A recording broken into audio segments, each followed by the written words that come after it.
Hello guys, मैं अर्चना। आज मैं ओनली डीएफ की एनर्जी को वीडियो में डाला है। यहाँ ये दिख रहा है गाइस कि डीएफ के लाइफ में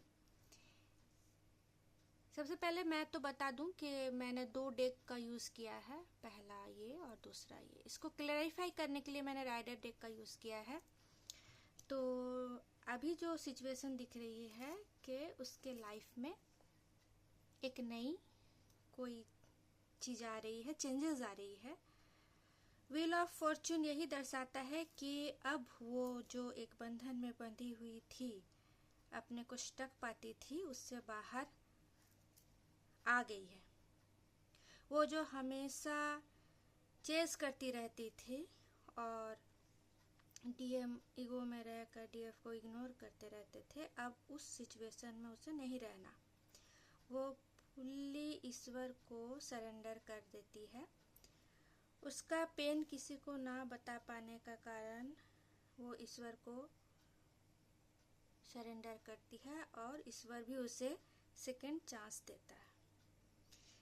एक नॉर्मल लड़की से वो जब डिवाइन फेमिनिन बनने की राह में आगे बढ़ती है, तो ये व्हील ऑफ फॉर्चून जो दिखा रहा है वो इसी कार्ड को दर्शाता है कि एक नॉर्मल लाइफ से निकलकर उसे कितना कुछ यूनिवर्स दे रहा है, उसको रिसीव करने की क्षमता उसमें आ चुकी है।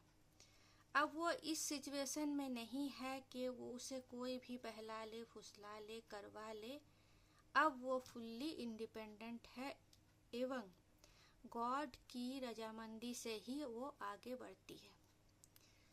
गॉड उसे सेकंड चांस देते हैं।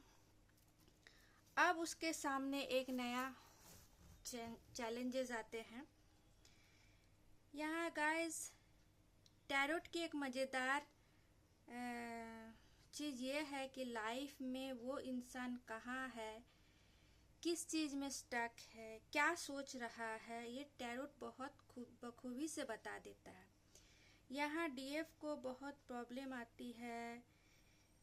प्रॉब्लम यानी कि मनी इश्यूज, उसके बॉडी में पेन, उसके एनिमीज, थर्ड पार्टी इश्यूज, उसके चारों तरफ इश्यूज ही इश्यूज। तो उसे कहा जाता है कि चक्रा बैलेंसिंग करो, उसके बाद अपना कार्य शुरू करो। चक्रा बैलेंसिंग करते करते उसको एक नई चीज़ दिखती है। ये जो डेथ कार्ड बता रहा है गाइस, ये डेथ मतलब कुछ गलत नहीं है। इसका मतलब एक लाइफ खत्म होकर, एक साइकिल खत्म होकर एक नई साइकिल का शुभारंभ होना। जैसे कोई टॉक्सिक चीज होती है, उसे खत्म हो जाना ही ठीक होता है। और डिवाइन कोई भी टॉक्सिक चीजों को ज्यादा देर तक नहीं झेल पाते, वो उसे खत्म कर ही देते हैं। डिवाइन के आगे कोई ब्लैक मैजिक या कोई भी इंसान की औकात नहीं कि वो आगे जाकर कुछ कर पाए।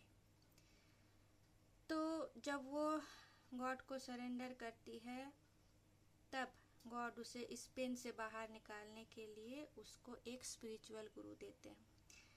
मैं तो कहूँगी यहाँ एक स्पिरिचुअल गुरु नहीं, कई स्पिरिचुअल गुरु उसको मिलते हैं। वो कई तरह की चीज़ों को सीखती है। कई डीएफ तो अकल्ट साइंस, कोई तो बहुत सारी चीज़ों में पारदर्शी होती है।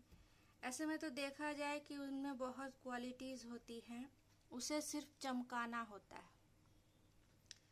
और उसके जो पैशन होते थे बचपन से, उसी पैशन को वो आगे मेहनत करके बढ़ाती है और वो खूब नाम भी कमाती है।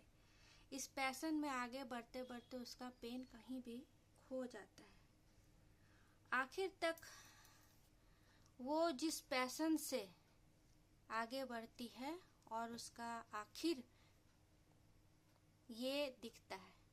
ये कार्ड जो होता है वो एक सक्सेसफुल मैन हो या वुमेन हो, उसका कार्ड ये दिखता है। वो सक्सेसफुल होती भी है और अकेले पूरा चलाने की क्षमता रखती है। गाइस आज यहीं तक, कल फिर मिलेंगे।